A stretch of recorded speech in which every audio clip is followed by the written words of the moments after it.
Welcome to the English with Kirsty podcast from www.englishwithkirsty.com. Here I'll be sharing with you tips, information and other learning resources so that you can improve your business English.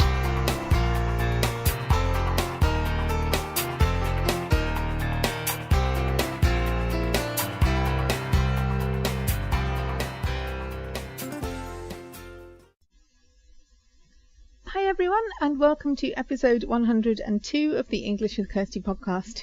And today I'm going to try something a bit different. So I need you to let me know if you like it. So we've had a lot of advice type podcasts and information, but this one is specifically to do with grammar. And grammar seems to divide people's opinions. I had a student yesterday who was saying that he likes learning grammar because, he understands, when he understands the rules, it's easier to make his own sentences. I've noticed that a lot of my engineer students say this.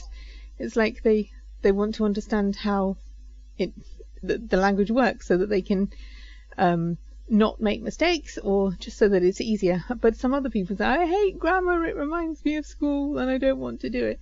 So I just would like to know what you think about that, and whether you would like some of the podcast episodes here to be about grammar.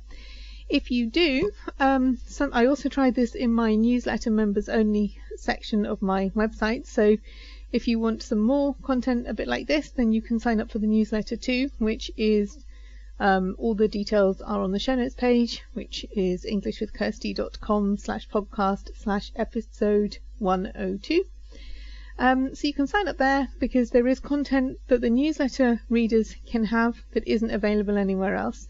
So sometimes it's grammar, sometimes it's an audio training on something.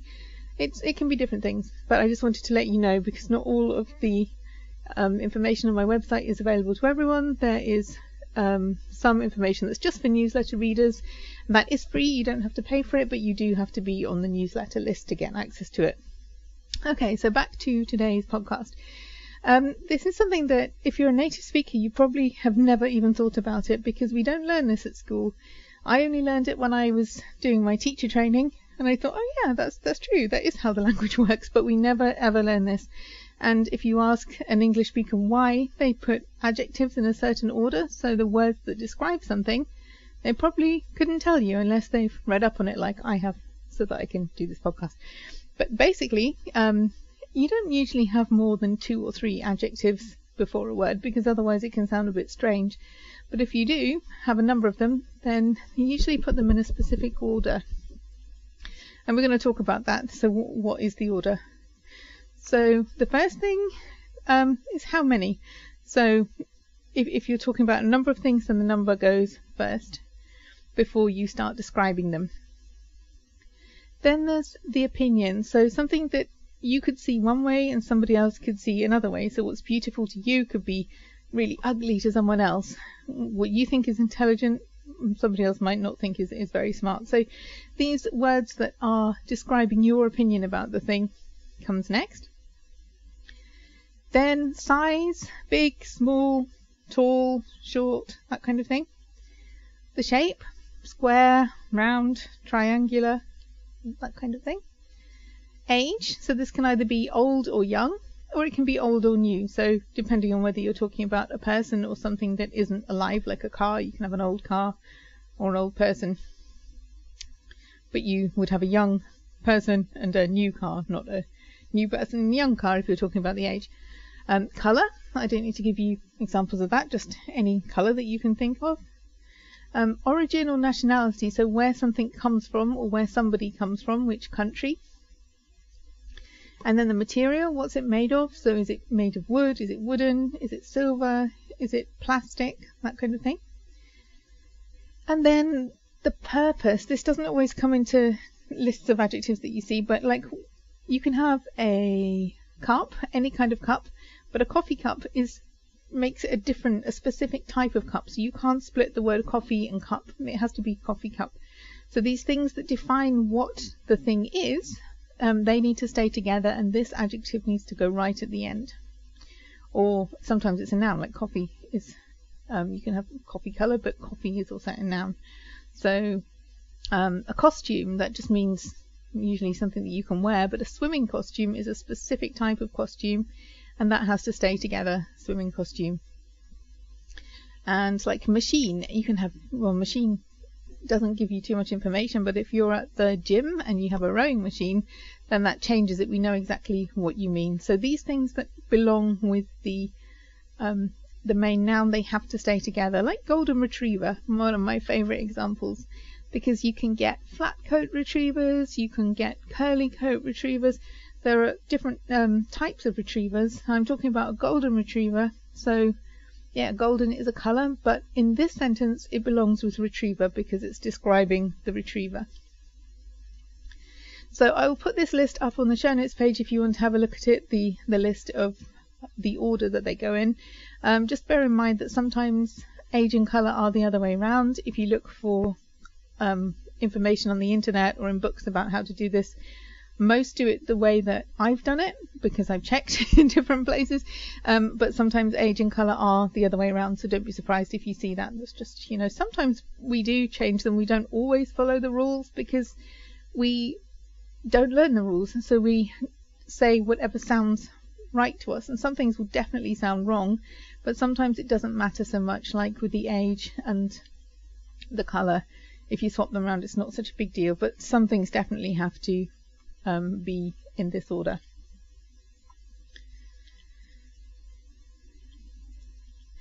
So in terms of the first one, when we're talking about your opinion, some of them you can use for anything, like horrible or amazing or things like that. That can describe anything, but some you have to be more careful with because you can only, like if you're saying something's delicious, that can really only be food or something you eat, or maybe something you smell, but it's relating to the smell of delicious food. So there are some adjectives that only relate to certain things.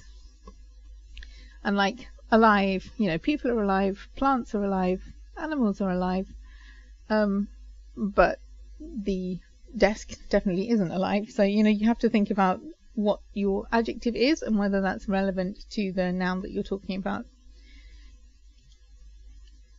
So, for example, we often have, if you've been following this podcast on my website for a while, the wise old owl. So, wise is my opinion of him. It can be a shared opinion, but it also can be your own opinion. So, it can be a general thing or just your thing. But wise comes first because it's an opinion. Old is the age. So, yeah, wise old owl. And there are exceptions. You will always find exceptions, like a common one that comes up is the big bad wolf.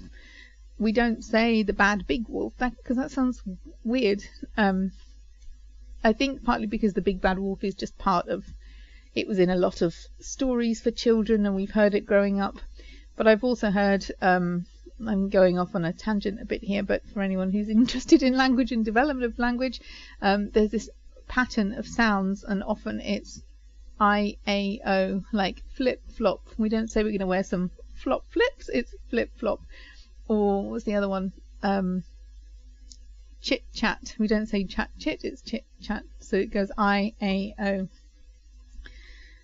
Yeah, that's just random because I was looking up why is it big bad wolf. But it's called ablaut reduplication for anyone who wants to look that up. But that's just an aside. My point here is that we do sometimes get exceptions, and that's just a thing. For every rule, there will be some exceptions. So, as I said, native speakers don't learn this at school. But we just wouldn't say, my leather walking brown boots. That just sounds wrong. First of all, because walking has to be with boots. So, walking boots. And the colour generally comes before the material. So my brown leather walking boots, not my leather walking brown boots. That just, to me, that just sounds really odd. And depending on your native language, whether you have these rules about adjectives, it may sound fine to you, but in English, if you said something like that, it would just distract people and say, what? Because it just doesn't sound right in the right order. I found a small, round, wooden box. So small size, round shape, wooden material, box. I want to buy those beautiful antique silver earrings. So here, beautiful is my idea. You might hate them, but I think they're beautiful. Antique, yeah, that's kind of relating to the age, so it isn't old or young, because yeah, you could have old earrings. New earrings would suggest that they're either new to you or just been made, but antique is a special kind of old, so that comes next. Silver, because they're made of silver, and earrings because that's what they are. But if you have too many adjectives, it can just sound a bit stupid. You know, if you try to fit too many in rather than sounding creative and wonderful, it just sounds like somebody was trying too hard. Like, she was an intelligent, attractive, tall, thin, young, blonde English woman. I mean, really, these things may all be true, but the sentence doesn't sound like a good one. Some adjectives can only be used after a verb. So you can say, I'm well, I'm afraid, I'm asleep. Or he was asleep, because you wouldn't say I was asleep because you were asleep. But yet, you know, these adjectives can't be used before. So you can't say that you found an asleep dog. You can't say that you found an afraid dog or a well dog. You'd have to say things like, I found a sleeping dog, or a frightened dog, or a healthy dog. So some of these adjectives you can't put before the noun.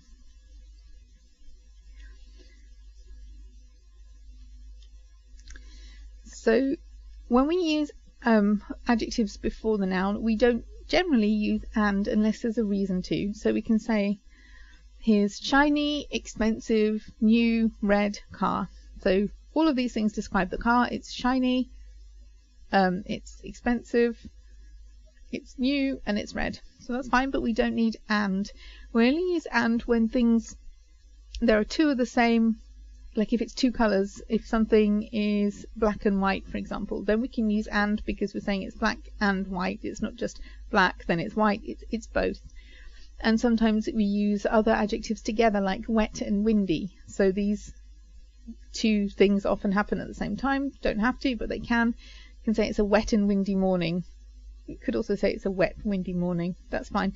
But sometimes if things are the same type of adjective, or they belong together, like black and white, wet and windy, salt and vinegar crisps, for example, you wouldn't say salt, vinegar crisps.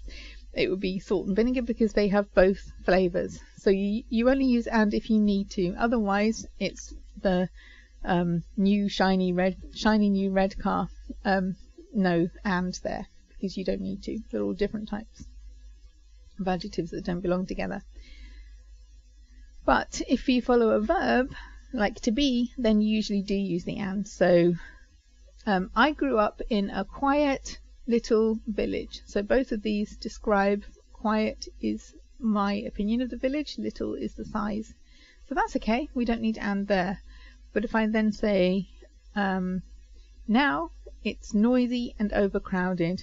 So it is, you're using a verb, so then you have noisy and overcrowded.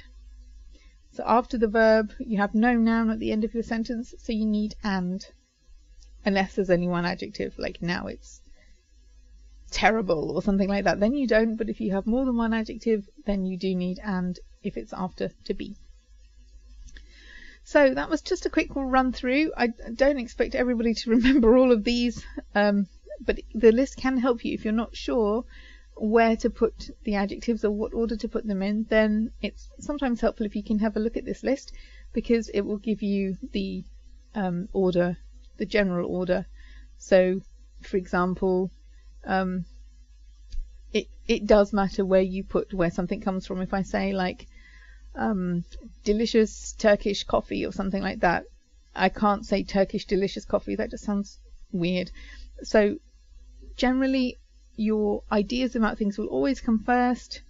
Where something comes from, where somebody comes from, always comes nearer the end of the list. But some, like colour, don't matter quite as much.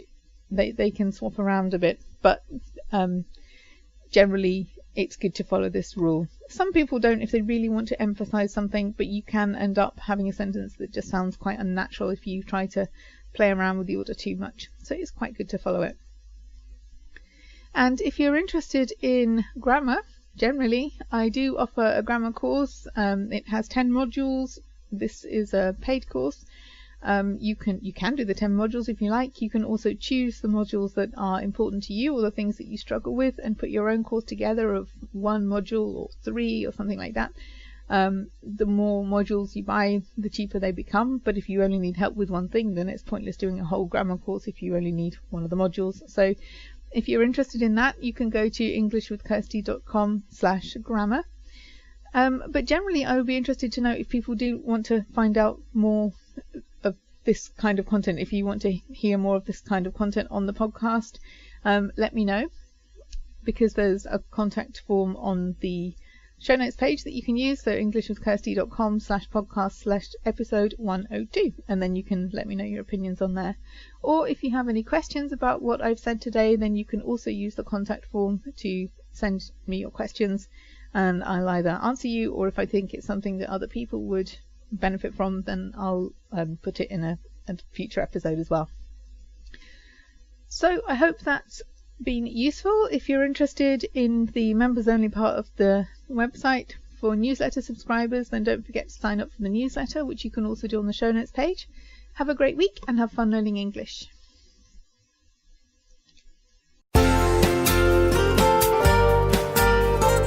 I hope you enjoyed this episode of the English with Kirsty podcast. If you have any questions or comments, my email address is kirsty@englishwithkirsty.com, or you can go to www.englishwithkirsty.com/podcast, where you'll find information about the individual episodes.